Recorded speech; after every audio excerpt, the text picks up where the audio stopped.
नमस्कार दोस्तों, स्वागत है आपका एक नई वीडियो में। आज की वीडियो में हम बात करने वाले हैं जीएसटी के बारे में, जिसमें हम रिटर्न फाइल करेंगे जीएसटीआर 3B की।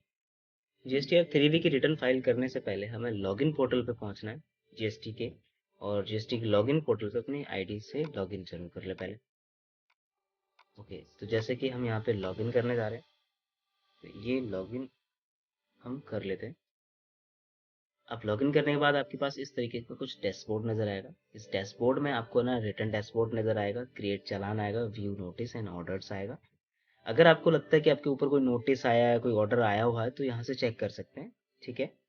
एंड यहाँ पे एनुअल रिटर्न के लिए ऑप्शन आ रखा है, कंटिन्यू टू डैशबोर्ड आ रखा है, और रिटर्न डैशबोर्ड भी आ रखे हैं। अभी हम देख सकते हैं यहाँ पर है ना, रिटर्न कैलेंडर दे रखा है, जिसमें हमारा अक्टूबर मंथ का GSTR 3B as per the rules due है आज की डेट में।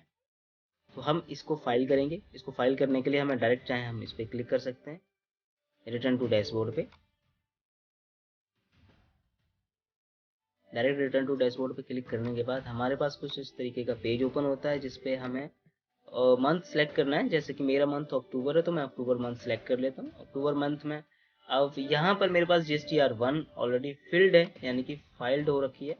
अब मुझे GSTR 3B फाइल करनी है। तो GSTR 3B फाइल करने के लिए हम प्रीपेड ऑनलाइन, प्रीपेड ऑफलाइन दो तरीके से हम फाइल कर सकते हैं। इसी तरीके से हम GSTR 1 को भी प्रीपेड ऑनलाइन ऑफलाइन दो तरीके से फाइल कर सकते हैं। ठीक है। तो हम GSTR 3B को प्रीपेड ऑनलाइन पे जाके क्लिक करेंगे, और ऑनलाइन तरीके से, ऑनलाइन के मोड से हम इसको फाइल करेंगे। अब यहाँ पे आप देख सकते हैं, जब मैंने फाइलिंग के लिए एक्सेप्ट किया तो सिस्टम जनरेटेड समरी आती है। इस सिस्टम जनरेटेड समरी में ये कुछ टेबल्स हैं, इनकी इंफॉर्मेशन देता है और बताता है कि ये एक्यूरेटली जनरेट हो चुकी हैं या नहीं हुई है। तो GSTR 1 की रिपोर्ट के अकॉर्डिंग यहाँ पर डेटा फाइल्ड हो चुका है, उसकी समरी यहाँ पर डाउनलोड हुई है, यानी समरी स्टेटस में आ रही है। वैसे ही reverse charges and GSTR 2B की टेबल के अकॉर्डिंग डेटा जनरेट हो चुका है, और यहाँ पे GSTR 2B का इनपुट टैक्स क्रेडिट भी आपको जनरेट मिल चुका है। तो ये था हमारा सिस्टम जनरी समरी स्टेटस। अब हम बात करते हैं टेबल्स पे। ये 3.1 tax outward reverse charges inward supply table जो है, यहाँ पर हमें देखने को मिलता है कि हमारा कितना इंटीग्रेटेड टैक्स बन रहा है, और सेंट्रल टैक्स क्या है, स्टेट टैक्स क्या है, वो टैक्स की इन्फॉर्मेशन यहाँ पर आपको मिलती है। 3.1.1 टेबल, ये टेबल इसकी बात करें हम, तो ये टेबल जो है आप यहाँ पर रीड कर सकते हैं। सबसे पहला नोटिस पॉइंट लिखा हुआ है कि taxable supply on which electronic e commerce operator pay tax of years 95 to be furnished by the electronic e commerce operator. यानी कि जो लोग ई कॉमर्स ऑपरेटर हैं, जो लोग ई कॉमर्स लाइक है ना, फ्लिपकार्ट पे सेल कर रहे हैं, अमेजोन पे सेल कर रहे हैं, मीशो पे सेल कर रहे हैं, तो उन्हें यहाँ पे मैंडेटरी रखा गया है कि वो अपनी डिटेल जरूर डालें कि आपने पूरे महीने में कितने सेल करी है, कितने का अमाउंट सेल हुआ है आपका, जो भी है डिटेल यहाँ पे जरूर डालें। ई कॉमर्स पोर्टल्स की, स्पेशली ई कॉमर्स पोर्टल के लिए ये पोर्टल क्रिएट किया गया है।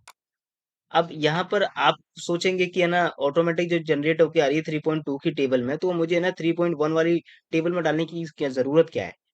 तो एक्चुअल में मैं बताऊं, ये गुड्स एंड सर्विस टैक्स के अकॉर्डिंग जो रूल्स अप्लाइड हुआ है, उस रूल के अकॉर्डिंग ही इसे है ना मैंडेटरी सेक्शन में रखा गया है कि जो लोग ई कॉमर्स ऑपरेटर हैं वो अपनी डिटेल यहाँ पे जरूर डालें।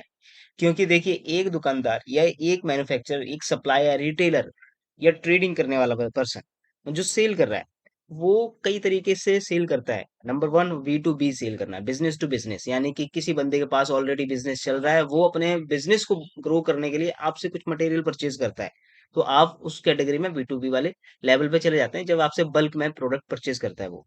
सेकंड आ जाता है होलसेलिंग में, ट्रेडिंग में। तो आप है ना होलसेलिंग, ट्रेडिंग भी इसी तरीके से B2B के लेवल पे करते हैं। एंड एक होता है कि कैश, जब सेल आप कर रहे हैं थर्ड पर्सन को, विदाउट किसी के सपोर्ट के, आप डायरेक्टली सेल कर रहे हैं किसी को कैश मोड पे, किसी कस्टमर को सिंगल पीस आपने सेल कर दिया है। मान लीजिए आपने एक सिस्टम सप्लायर हैं, आप एक लैपटॉप सेल करते हैं, आपकी एक शॉप है, आप होलसेल में भी लैपटॉप सेल करते हैं, आप सिंगल सिंगल पीस भी सेल करते हैं ऑफलाइन से, और ऑनलाइन भी सेल कर ही रहे हैं आप। तो यहाँ पर डिटेल क्या आती है, इंटीग्रेटेड टैक्स सप्लायर में यहाँ पर आपको डिटेल मिल जाती है टोटल ऑफ सप्लाईज की। ठीक है। यहाँ पर स्टेट वाइज जो कि यहाँ पे डेटा फाइल करना पड़ता है हमें, वो GSTR 1 की रिपोर्ट में। तो 3.1 की टेबल का मीन्स यही है कि आपने जितनी भी सेल करी उसमें से, लाइक सपोज कीजिए, मैं यहाँ पे आपको एक छोटा मोटा माटी एक डेमो दिखाता हूँ। आपने सेल किया 50,000 रुपए का ई कॉमर्स पे, आपने 2 लाख रुपए की सेल करी है कैश, सॉरी ऑफलाइन तरीके से कैश सेल करी है, प्लस में आपने 1.5 लाख रुपए B2B सेल करा है, तो टोटल अमाउंट आपका 4 लाख बन गया है। अब 4 लाख आपने अमाउंट डाल तो दिया 4 लाख का, कि भैया 4 लाख अमाउंट ये बन रहा है, और मैंने ये 4 लाख रुपए की सेल टोटल करी है। अब सेल करने के बाद यहाँ पर ना डिटेलिंग कौन बताएगा कि भैया आपने इसमें से ई कॉमर्स में सेल कितनी करी है। तो ई कॉमर्स की सेल आपको बतानी पड़ेगी कि आपने 50,000 की सेल करी है, इलेक्ट्रॉनिक ई कॉमर्स है, आप एक ई कॉमर्स पे सेल कर रहे हैं, पोर्टल्स पे जाकर के सेल कर रहे हैं, थर्ड पर्सन के साथ मिलकर के सेल कर रहे हैं, तो आप है ना वहाँ पे इतने अमाउंट की सेल करा है, उस अमाउंट की डिटेल नहीं यहाँ पे आपको डालनी है कि इतने अमाउंट मैंने इतने अमाउंट का सेल करा है, और वो आपको डिटेल यहाँ पे फाइल करनी है।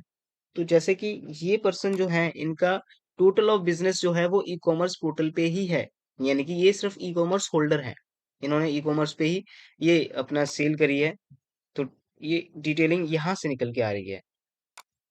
अब हम देख लेते हैं जो फाइल हमारा GSTR 1 हुआ है, कितने का फाइल हुआ है, उसके रिपोर्ट के अकॉर्डिंग ही हम यहाँ पे डेटा डालेंगे। तो टेबल नंबर 3.1 की टेबल पे हम देखेंगे तो यहाँ पर टोटल ऑफ टैक्सेबल वैल्यू क्या है, 58,271 रुपीज की सेल हुई है। इसमें से इतना टैक्स है, ये सेंट्रल टैक्स और ये स्टेट टैक्स है, यानी कि ये IGST है, ये CGST है, ये SGST है। ठीक है, नोट कर लेते हैं कि हमारा टोटल क्या है। ये जो सेल हुई है वो ई कॉमर्स की 58,271 की सेल हुई है। IGST हमारा ये है। ओके, CGST और SGST सेम ही रहेगा, तो एक वैल्यू को हम मेंशन कर लेते हैं। ठीक है, दोनों जगह पे एक वैल्यू सेम ही आएगी। अगर आपको ज्यादा वेरिफिकेशन चाहिए तो यहाँ पे इंटू 2 कर लेते हैं, यानी कि 2 वैल्यूज में आएगा। अब हम चलते हैं, इसको कंफर्म कर देते हैं कि हाँ ठीक है, ये एक्यूरेट है मेरा। आपको कंफर्मेशन जब भी देनी है जब आप है ना श्योर हो कि आपने है ना जो रिटर्न फाइल करी है वो है ना एग्जैक्टली यही फिगर की मैचेबल फिगर है, तभी आप वहाँ पे ना डिटेलिंग डालें, अदरवाइज डालने की कोई जरूरत नहीं है आपको। ठीक है, तो ये यहाँ पर मैंने डिटेल्स को ओपन किया है, और इस डिटेल्स को मैं यहाँ पर फिल करता हूँ। ओके,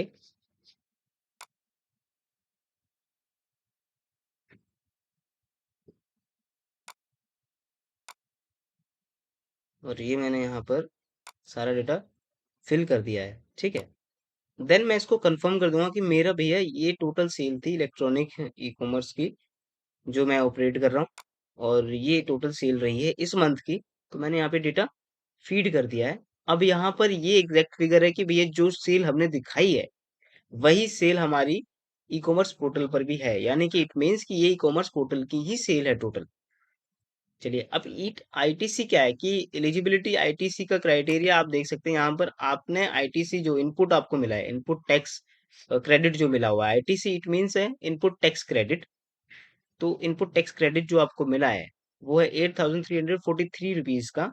ठीक है, नेट आईटीसी अवेलेबल आपके पास 8,319 रुपीज हो रहा है। मैं इसको भी कंफर्मेशन ले लेता हूँ। देन आप यहाँ पे देख सकते हैं कि ये है ना इंटरेस्ट लेट पेनल्टी फीस है, यानी कि पिछले महीने में जो आपने लेट फाइल किया है उसके चार्जेस आपको नेक्स्ट मंथ में देखने को मिलता है। इट मीन्स अगर मैं इस महीने में जो फाइल कर रहा हूँ रिटर्न, अगर वो मेरी रिटर्न फाइल लेट होती है तो इसका इफेक्ट मुझे नेक्स्ट मंथ में देखने को मिलेगा, और वो नेक्स्ट मंथ में देखने को चार्जेस मेरे ऊपर दिखने को मिलेंगे इस टेबल पे, यानी 5.1 की टेबल पे आपको चार्जेस देखने को मिलते हैं। अब मैं यहाँ पे क्या करूंगा, ये समरी को जनरेट पे क्लिक करते हैं। ठीक है, सेव GSTR 3B पे क्लिक करेंगे। डेटा को मैच पहले करना है, देन उसके बाद ही आपको कोई आगे प्रोसेस करना है चीजों को।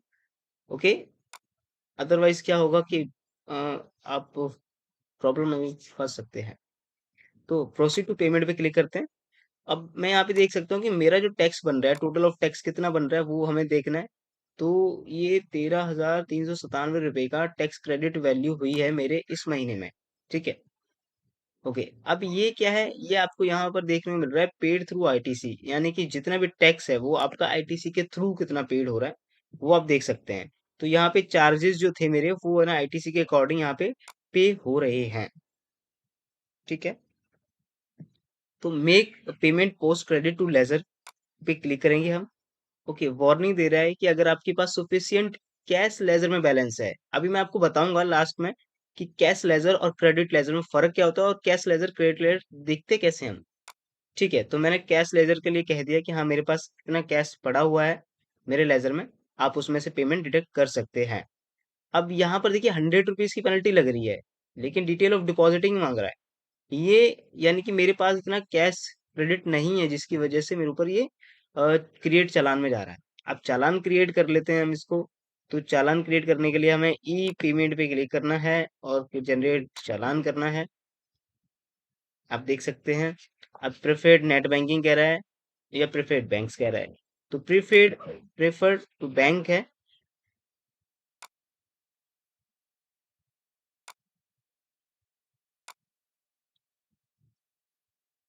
मेरा ये रिटेल एंड कॉर्पोरेट दोनों है, तो मैं रिटेल बैंकिंग यूजर पे क्लिक करूंगा क्योंकि मैं एज ए सिंगल ऑपरेटर हूँ। तो आपको यहाँ पे अपना लॉगिन क्रेडेंशियल डालना होगा, कर लेते हैं तो इस तरीके से ये कुछ खुल के आता है। ठीक है, अब यहाँ पे क्या है कि ये मेरी जीएसटी की पेमेंट है, तो इसलिए मैं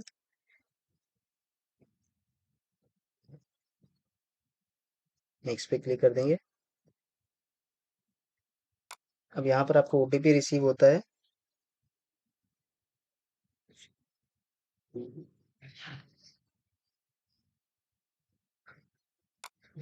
करेक्ट ओटीपी डालें ताकि नेट बैंकिंग में आपको प्रॉब्लम ना हो।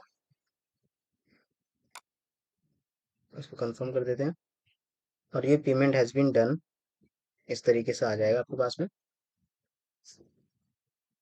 ऑटोमेटिक फैच होकर के वहीं पे चली जाएगी कि आप यहाँ पे ना व्यू रिसिप्ट कर सकते हैं और ये रिसिप्ट आपकी डाउनलोड हो जाती है। आपको यहाँ पे रिसिप्ट डाउनलोड कर लेनी है। ठीक है, ओके। अब हम पेमेंट्स प्रोसेस पे चलते हैं। हमें दोबारा से चलना होगा रिटर्न डैशबोर्ड पे।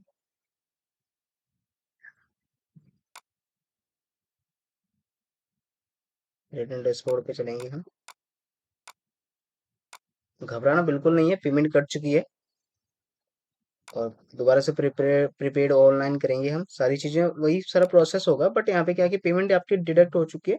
तो इट मीन्स ये प्रोसेस है ना दोबारा पेमेंट मोड पे नहीं जाएगा। Make payment post credit ledger पे क्लिक करेंगे, यस कर देंगे। और ये देखिए वार्निंग दे रहा है कि you are eligibility credit limited utilization indications of relevant amount will be deducted from the electronic cash and credit laser.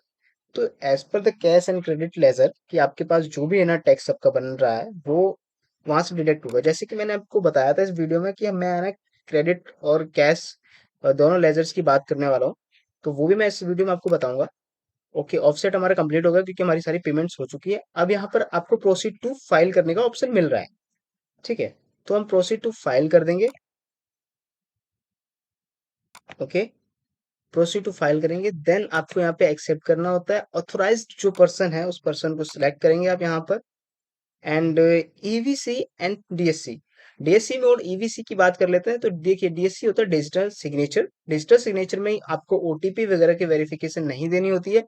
DSC के बेस पे आप डायरेक्ट क्लिक करते हैं और पेन ड्राइव टाइप का एक डीएससी आपको रिसीव होता है, उसके अंदर आपके डिजिटल सिग्नेचर इंस्टॉल्ड होते हैं। उस इंस्टॉल्ड सॉफ्टवेयर की मदद से आपकी आईडी रिटर्न फाइल हो जाती है। और यहाँ पर हम सेलेक्ट करते हैं ईवीसी। अगर आपका डीएससी नहीं भी है तो भी आप जीएसटी में ईवीसी के थ्रू फाइलिंग कर सकते हैं, तो जिसमें आपको ओटीपी रिसीव होता है और ओटीपी ओटीपी के अकॉर्डिंग आप इसको फाइल करते हैं। तो मुझे यहाँ पे ओटीपी रिसीव हुआ है। देखिए देखिए फाइलिंग सक्सेसफुली हो चुकी है।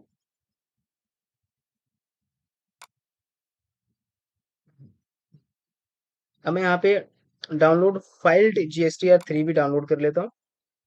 अच्छा, अगर आपको उसमें टैक्स का ब्रेकअप चेक करना है या एप्लीकेशंस चेक करनी है तो आप यहाँ पे चेक कर सकते हैं कि टोटल ऑफ टैक्स कितना था मेरा। इंटीग्रेटेड टैक्स बना था 3560 रुपीज का।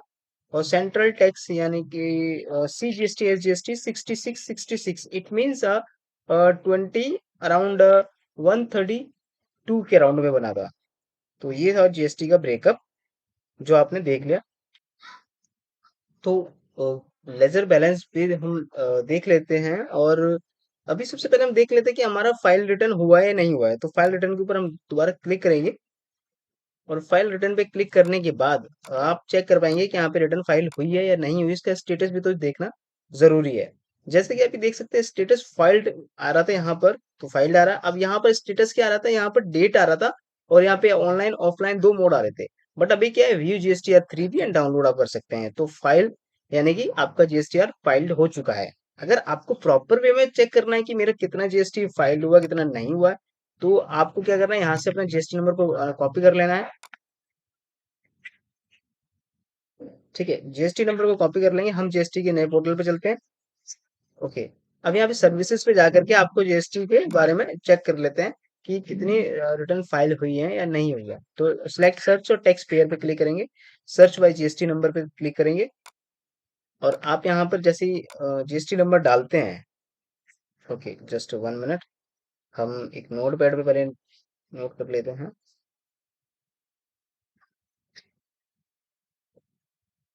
तो जैसे कि ये मेरे पास जीएसटी नंबर है और मैं यहाँ पर पेस्ट कर देता हूँ उसको।